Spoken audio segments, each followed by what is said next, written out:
It's Maria here. I don't know who else would it be. I don't know. Who knows? It's Maria. I'm so excited. I am dressed super like I used to back in my ghost tour days. I'm also wearing the cutest shirt from Hello Lovely. I couldn't figure out how to take a picture from the back. Like none of them looked any good. But if I show you the back of it, it says "Bury me with your TBR" or with my TBR.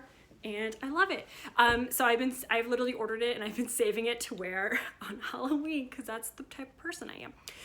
In any case, I promised you guys some ghost stories and I thought this would be the easiest way to go about it. And I figured I would share like, I don't know, maybe like 2 or 3. So I'll start with like if you want to call it the like least scary one, and then like progress to like the scariest, or like scary. There's someone walking by my yard and they're totally gonna see me just standing in front of this tripod, and that's okay because my postman guy sees me all the time. We just made awkward eye contact. Not the postman, the person walking down my street. So like I said, I thought I would share some ghost stories. If you didn't know, I used to be a ghost tour. I was a ghost tour guide, and then the company I worked for knew that I was a historian, and so they roped me into like writing the scripts for all the tours. And then we did New Orleans, Savannah, San Antonio, and Charleston. We were opening in Charleston just before I left to start publishing. And I also like wrote all the articles and did all the research. I like went and did investigations with places. I've gone to like a million different hotels, talked to people who have had experiences. So today I figured I'll just share like 1 or 2, or actually I'm gonna share like 3 stories with you guys that are like some of my favorites. So one of them is not when I was a tour guide, but it's actually takes place like near my house. And so I thought that'd be kind of cool, but a little freaky for you guys. And then another one, the first one I'm going to share is like, it's like that, like inside yourself creepiness, but it's not necessarily like, you're going to have like a hard time sleeping tonight versus the last one. So if you're kind of like on the scaredy side and you're like, I don't like super love ghost stories, you can like listen to the first 2 and then the third one maybe just like dip out after that. Okay, so the first one, let us begin. So if you've ever been to New Orleans, you're gonna know that the French Quarter, and if you haven't been, you should join and you should come visit us. But the French Quarter is definitely like the most haunted. I actually don't want to say it's the most haunted area in the city because there's so many different places that have ghost stories, local lore, and everything. But the French Quarter is definitely the most popular. So like when you come on a tour, you're generally gonna go to the French Quarter and go on your ghost tour. So there's this one spot and it's called the Cornstalk Fence Hotel. It's on Royal Street. It's beautiful. It's just like this beautiful, beautiful building. And it's really not, it's from the Victorian time. So like 1890s, 1880s, but it's not, you know, ridiculously old. It's not as old as some of the other places. But in any case, we're talking about 2000 or so. And there's this couple that have come down, as many couples do. They come to party, they come to like sightsee. And when they came down, they're staying at the Cornstalk Fence Hotel. Not a problem. All's well. And this is before digital cameras were happening. So for you youngins, I feel like I'm gonna age myself. For you youngins, you might be like, I don't know what that is, but there used to be these cameras that you would have to obviously like, I feel so old when I'm saying this, but like I know that there are some people who follow me who are much younger who may not know. But they, you know, they'll have like 28 like pictures on a film, and then you know, it's a disposable camera. So they had their set of 3, 4, whatever it was. And they had maybe 2 or 3 photos left, and they were flying back home to California the next day. And they essentially were like, you know, we don't have anything else we want to take any pictures of, so we're kind of good. Like, this is it. That we're happy with whatever. We're gonna go home. So they go to sleep. They fly back to California, and fast forward, they go to you know, develop the film, Walgreens, whatever, and they notice that the last 2 to 3 pictures have actually been taken.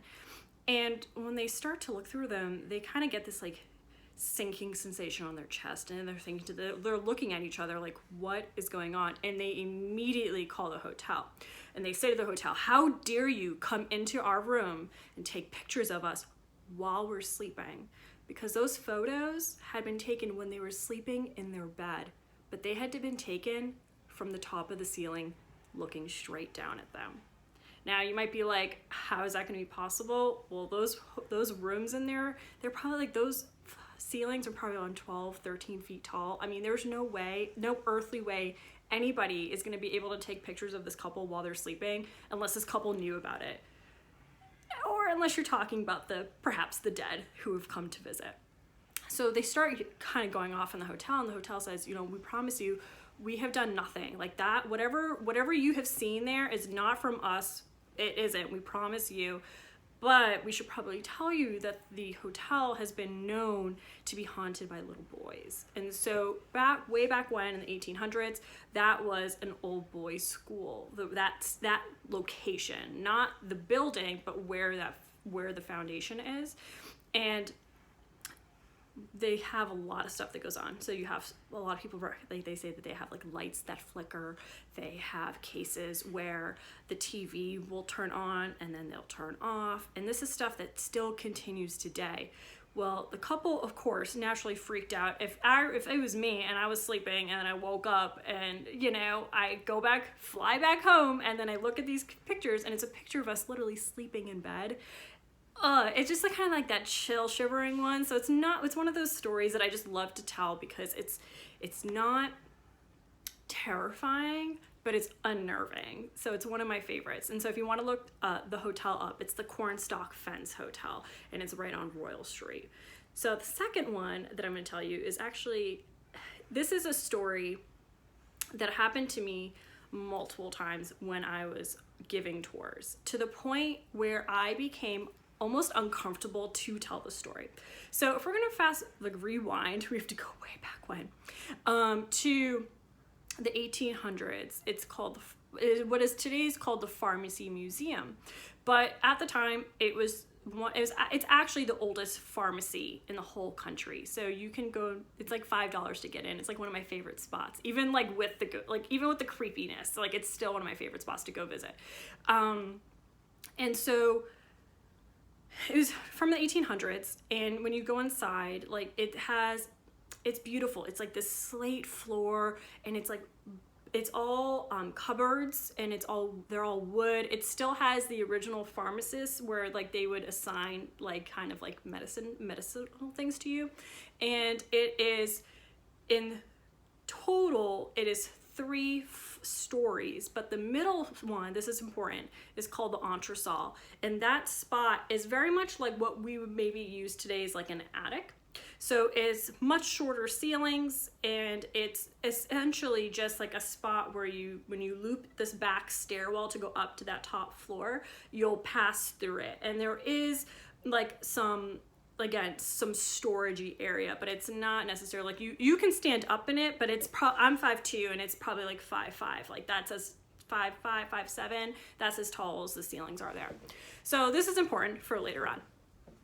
So this story goes back. There was the first pharmacist who owned it, and we won't go into like super detailed names and everything, so I don't want to get you lost, but he was like the sort of doctor, the sort of pharmacist that everyone just loved. Like they just were like, oh, are you sick? Do you need something? Go visit him. Like just go over there and go get it done.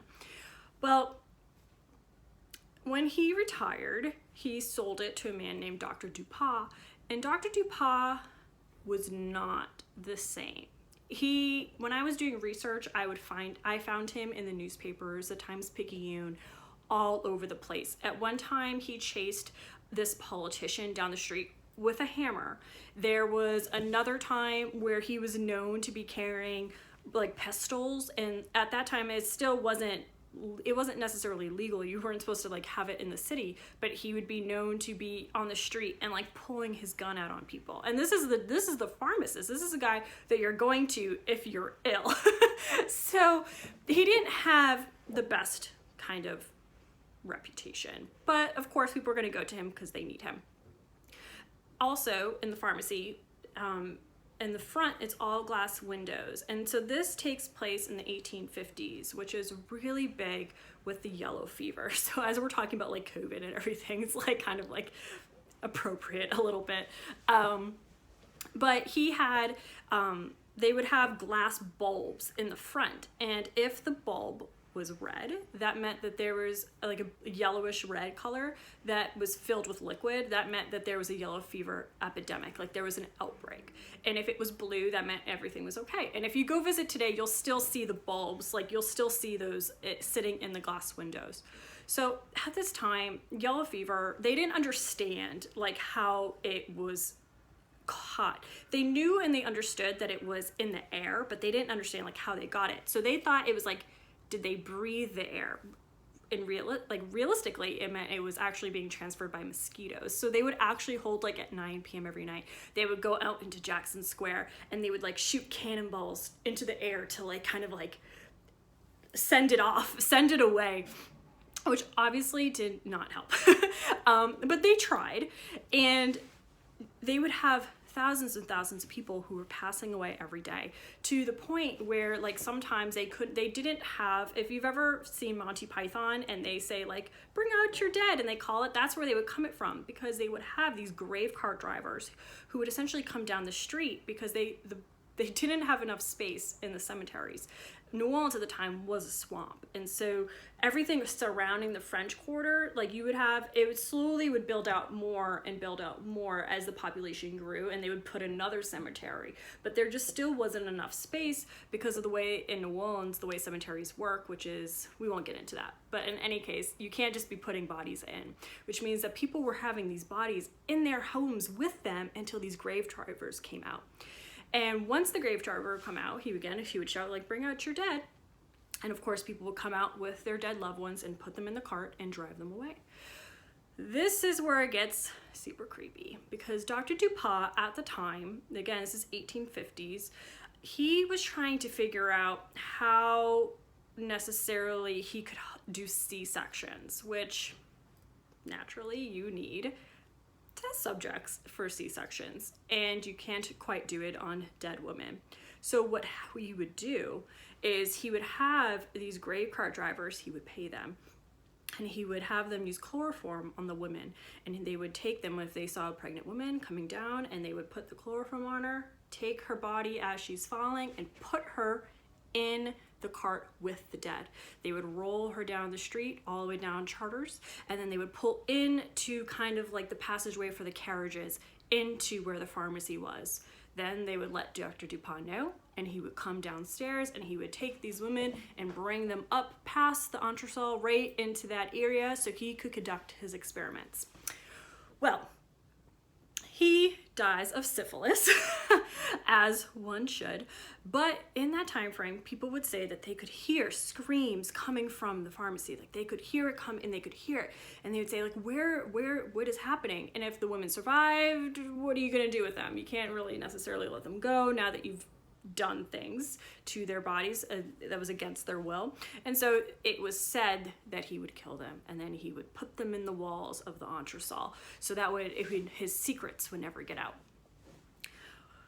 Well, hauntings of course happen there all the time. There's a man that's seen walking down like the back stairwell coming down from the entresol, and there's this kind of like, when you go through the entresol going up the steps to the top floor, there's this like heaviness that just sits on your chest, and you just feel so uncomfortable. And people would say that even workers, they would come in, they would leave from their shift, and they would come in the next day, and they would find things misplaced all over. And when they would look at the tapes, they would see things moving, but of course they wouldn't see any kind of bodies moving them. So they've always suspected that the women perhaps are still haunting the location. Now I'm gonna tell you, I don't believe any of that. I really don't. But we do know Dr. Dupont was crazy. The story, the local legend of those women is local legend, but the hauntings that happen there are not. When I used to give tours, I would bring people, because the streets are quite narrow, and I would sit people, like not sit them down, but I would stand them next to the building themselves. We would bracket the sidewalk and the we'd look up at the building. So my back would be to the building so that way they could look up at everything. And there'd be lots of pictures that we'd get orbs and all sorts of things. But one day, it's probably like, I think it was August. And I would do 5:30 p.m. tours, and then I would do 8 p.m. tours. And it was a 5:30 p.m. tour, and it was just this pair of sisters who had booked it, because usually people book later on. And, you know, we're going around and we're at the tour, or at the Pharmacy Museum, and I get to the part of the story where Dr. Dupas is, you know, taking the women he's having them be put into the grave carts. And the girl who's standing opposite me literally falls. Like, she falls, and her sister grabs her, like, right before she hits the pavement. And I'm like, oh my God, are you okay? And I'm thinking naturally, I'm like, oh, it's so hot outside. It is August in New Orleans. It's like 100 something. I am sweating like a fiend. Of course this girl's gonna pass out. She didn't even bring water with her. So I'm like, I have like, at the time when I was giving tours, I'd have like 4 or 5 water bottles with me because I would talk so much for so many hours. And so I'm like, here's a water bottle, here you go. And I'm like, do you guys want to stop? Do you want a refund? Do you want to keep going? Like, it's just us, so it's totally up to you on what you want to do. And they're like, no, we want to keep going.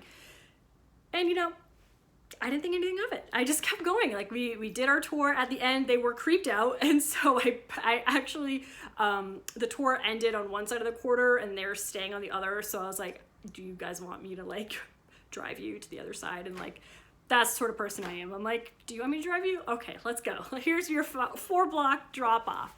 And I never heard from them again. I mean, they enjoyed the tour, but it was weird that she passed out, but sunstroke, right? Heat stroke. About a month and a half later, I'm giving the tour. I'm in the same exact spot, and there's many more people then. It's, you know, it's getting closer to Halloween. There was probably like 15 or 20, and I'm standing and I'm in my spot, and then the women, there's a girl she was right here, and she was right on my left, she was on my left hand side. And all of a sudden, she just like, I get to the same spot, y'all, same spot, and she just passes out, like she falls. I grab her, and the guy next to her grab her at literally like the same exact spot. Like, we both like just hooked our hands around her. She was this close from hitting the ground. And I'm like, oh my God, are you okay? And she's like, I don't know what came over me. It just, all of a sudden, I just like, she's like, I just couldn't, like, it just, everything went blank, and she almost passed out. And then I'm like, oh, okay, this is getting a little weird, because, you know, I had the girl like 2 months ago who passed out, and then now I have you that just passed out, and now I don't know what's going on. But okay, so we finished the tour, everybody has a good time, everybody is safe, and maybe like a month after that, because it was right after Halloween, like beginning of November, all of a sudden I'm giving a same tour, and you know, after I would do everything, there's a woman, she's taking pictures, blah blah blah, there was a bunch of them, it's like a full house, like 28 people, and she has the same issue. And again, I have not told these people these stories, like I'm kind of like just trying to like focus and like not think about it. And she almost passes out. She takes a picture, same spot of the script, and she goes down, and her husband catches her from the side. And I'm like, are you okay? Like, are you okay? What is happening here? And she goes, I think I'm okay. She goes, I'm pregnant, and I think maybe I got queasy. But when she goes back to look at her pictures, the picture that she took right before she almost passed out, there was a figure of a man standing in the window, like the shape of him, the silhouette of him. And when she looked at that, she looked at me, and the color drained from her face. And I'm looking at her like, oh my God. Whew, I have a little bit of chills. So after that, I never brought people on that side of the street. I would take them across the street and tell them the story over there. But that is one of like the kind of like the eeriest, creepiest of experiences that I can recall that happened to me on a tour. And you can visit the pharmacy. It is a beautiful location. One of my friends got married there. Like, it is stunning, but it has a very kind of convoluted, uncertain history where, again, I don't believe that Dr. Dupau was doing these surgeries on women. There's no record that I can find, but we do know that he did die with syphilis, which does make you lose your mind, especially in a time frame like that where there would be no medication of any sort. So it does make sense that he was a bit mad, and you know, his activities of, you know, chasing after people on the street and all of that does line up with the medical diagnosis that was given to him and that was listed in the newspapers. But the rest of it, I'm not sure. But if it didn't happen, it's very strange that I would continue to have 3 different women at the same part of the story all nearly hit the ground and pass out. Like, just lights out, done. So you can visit if you want. And the last story that I'm going to tell you guys is one that my neighbor told me. My neighbor right here.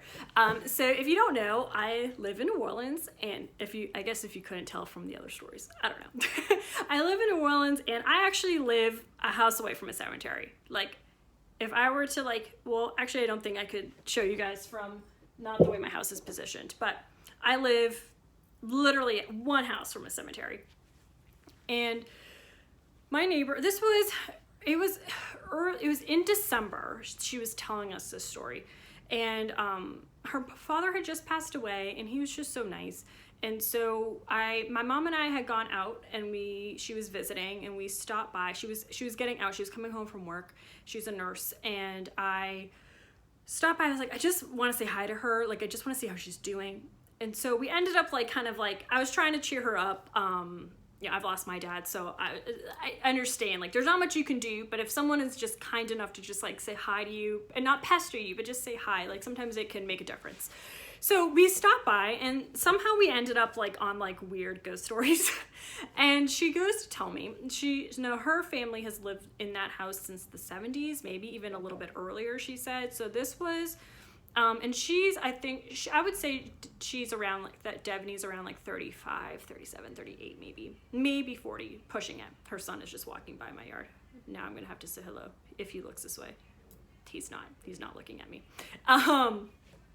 So we're outside, and it's such a foggy day, just so foggy. The sort of fog in New Orleans where you can put your hand out, and when you do that, you can't see your fingers. You see nothing at all. So we're standing around, and, she's telling us a story, and she's like, did you know? And I was like, no. She's like, there used to be a palm tree between our 2 houses. And I was like, really? A palm tree? I was like, that's interesting. I was like, I've never heard of that. Someone has just pulled up into my yard, and I do not know who they are. Guess we'll see who they are when they step up. I believe that Mr. Lewis has ordered Uber Eats. It's an Uber Eats delivery, which means you might hear my dogs in 1 second. Yep, here they go. I'm gonna hold off 1 second just so that they can stop barking. So I was like, who is that person? It's the ghost of Christmas past, except it's not Christmas. Okay. We're just gonna chit chat for a second, and hold off until he walks away so that they can chill out. Okay, he's gone, so my dog should stop barking in about 2 seconds. Now I've made awkward eye contact with the Uber Eats driver though. So Devaney's like, did you know there was a palm tree between our 2 houses? And I was like, I had no idea. I mean, we just moved here 2.5 years ago, almost 3 in February. And she's like, yeah. And she's like, there was this one night she had gone to some party, and she doesn't drink at all. She's never had drink. She's never drunk anything of alcoholic beverages variety, I mean. And she goes, I'm pulling up in my car, and I pull up and there's the palm tree between, and she's like, and I noticed that there's like a woman standing kind of behind the palm tree, like peeking out, and she had like long dark hair. And Devaney's like, she's like, something about it just was weird to me. And then she like looked away and then she looked back and the woman was gone. So she calls her mom and she's like, her mom's name is Miss Pat. She's like, you know, Mom, come out. And she comes out and Devaney's like, there was a woman behind that palm tree and I do not know where she went now. So her mom's like, I don't know, like just drive around the block. So they drive around the block, come around the back end, and when they come over here, that's the cemetery is over here.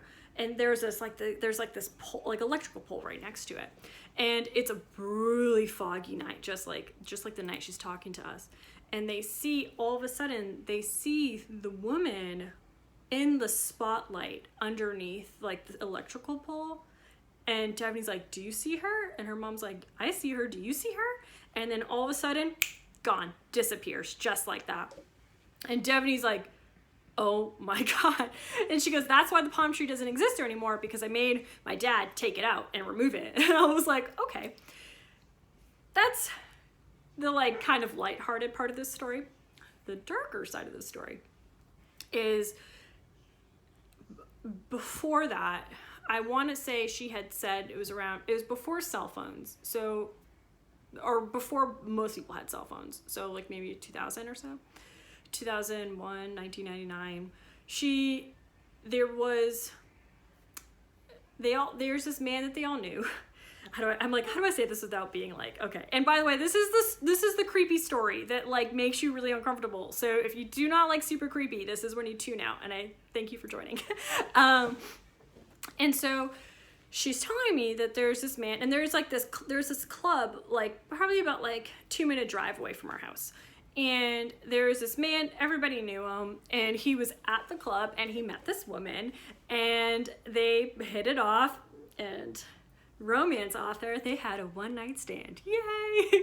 And he, at the end of the one-night stand, he's a gentleman and he drives her to her home, which is on the other side of the cemetery from us, like almost like opposite, just on the other side. And he, you know, he's like, okay, good night, see you later, like, great to have you here.